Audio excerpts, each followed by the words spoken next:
Halo teman-teman, kembali lagi di channel 11 Hardware dengan Bumi di sini. Kita akan bahas SSD lagi. Ini adalah SSD Acer Predator GM7000 1TB. Ini adalah SSD kelas high-end, sudah PCIe Gen 4 X4 yang speednya up to 7400 MB per second untuk sequentialnya, dan sudah ada DRAM cache-nya. Ya, tapi ada tapinya nih ya. Nanti kita bahas. Sebelumnya, mari kita unboxing dulu.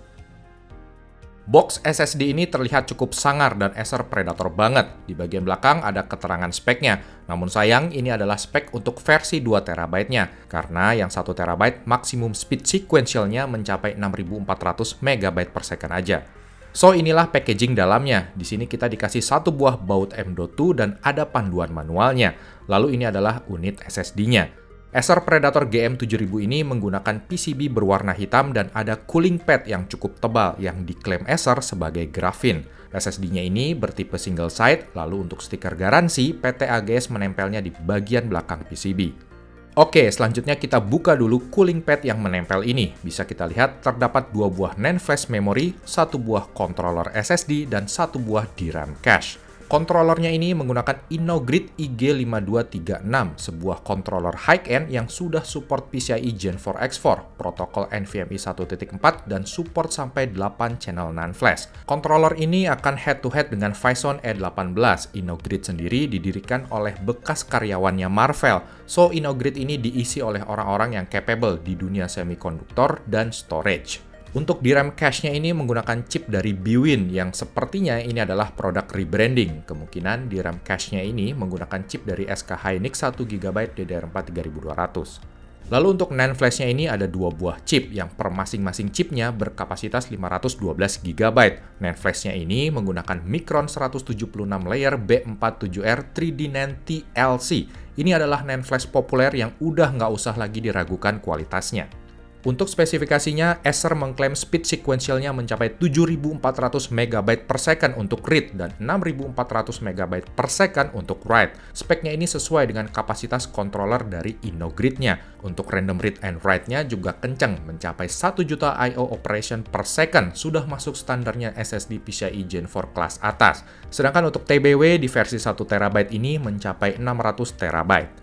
Terus website Acer Predator ini udah cukup informatif dan transparan, mungkin salah satu brand yang paling informatif setelah Samsung dan WD. PT AGS juga masukin loh line up SSD yang Gen 3-nya, yaitu Acer FA100. Untuk yang 1TB ini harganya ada di kisaran Rp1.150.000. Kalau kalian pengen SSD ini dites juga, silahkan komen aja ya di kolom komentar.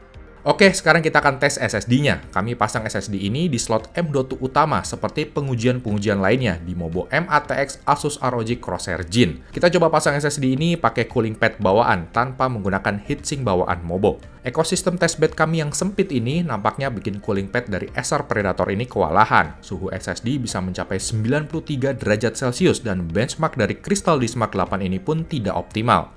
SSD ini nampaknya kena panas buangan dari VGA kami yang menempel tepat di depannya. So, kami coba pakai heatsink M.2 bawaan Mobo dan melepas cooling pad-nya. So, saya tidak menyarankan untuk menggunakan cooling pad ini jika teman-teman pakai casing yang sempit kayak saya. Cooling pad ini mungkin lebih cocok jika dipasang di laptop atau di PS5 aja. Oh ya, ini adalah spek PC lengkap yang kami gunakan.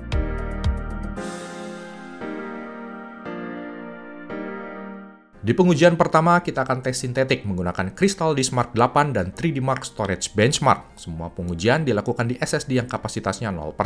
Di Crystal Disk Mark 8 ini, sequential read-nya mencapai 7442 MB per second dan sequential write-nya mencapai 6463 MB per second. Kedua angka ini mampu melampaui klaim tertulis dari Acer Predator. Terus untuk tes gaming benchmarknya, di 3D Mark Storage Benchmark, skor dari Predator GM7000 ini mencapai 2800-an poin, unggul dari tim MP44L dan Corsair MP600GS, tapi masih kalah nih sama WD Black SN770. Di pengujian kedua, kita akan tes kecepatan copy filesnya. Kita akan copy file sebesar 75GB, yang merupakan file campuran antara file game PUBG PC dan file untuk video editing. Kita lakukan copy files dari SSD WD Black ke SSD GM7000 ini atau tes kecepatan write-nya. Transfer rate-nya ini mencapai 3,3 GB per second atau selesai dalam waktu 24 detik. Lalu kita copy files dari SSD GM7000 ini ke SSD WD Black atau tes kecepatan read-nya. Transfer rate-nya ini bisa lebih stabil mencapai 3,4 GB per second atau bisa selesai dalam waktu 23 detik. Yang berikutnya, kita akan tes pseudo SLC cache-nya dengan melakukan copy file super besar 450 GB dalam satu kali jalan, atau SSD Acer Predator ini akan melakukan aktivitas write secara intensif. Semua SSD zaman sekarang itu punya fitur yang namanya SLC cache. Ada sebagian cache SLC di memori 3D NAND-nya, walau NAND flash-nya pakai TLC ataupun QLC. SLC cache ini tuh beda ya sama DRAM cache. Nah, kecepatan copy files yang sedang teman-teman lihat ini dan hasil benchmark semua SSD yang tadi itu sebenarnya adalah kecepatan yang menggunakan SLC cache. Transfer rate 3,2 GB per second ini dicapai dengan menggunakan SLC cache. Nah, begitu copy files menyentuh progres 73% atau ketika SSD ini terisi data terus-menerus sebanyak 328 GB, kecepatan tulisnya ini menurun ke kisaran 1,9 GB per second.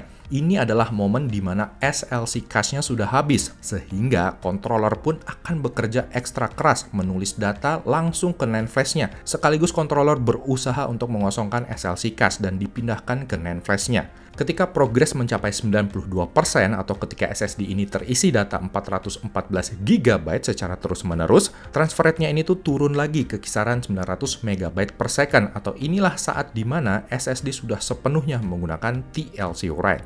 Kapasitas SLC cache SSD ini sangatlah besar untuk sebuah SSD berukuran 1 TB.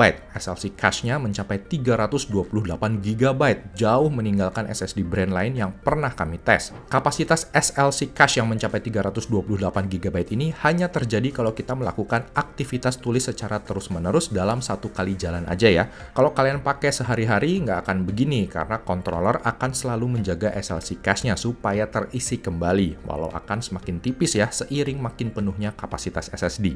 Kita juga tes suhunya pada saat copy files besar yang tadi. Suhu SSD di sini mencapai maksimal di 68 derajat dan 80 derajat Celcius.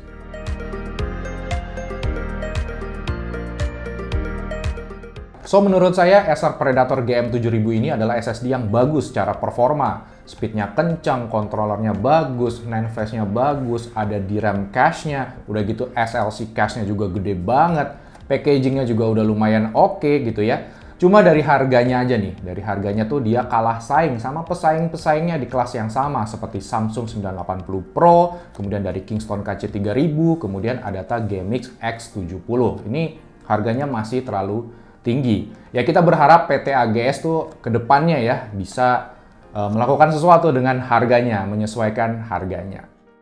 Oke, teman-teman, mungkin itu aja video kita kali ini. Jangan lupa untuk dukung terus channel kami 11 Hardware, join juga Discord dan grup Facebook kami ya. Linknya ada di deskripsi. Sampai jumpa lagi di video kami yang berikutnya.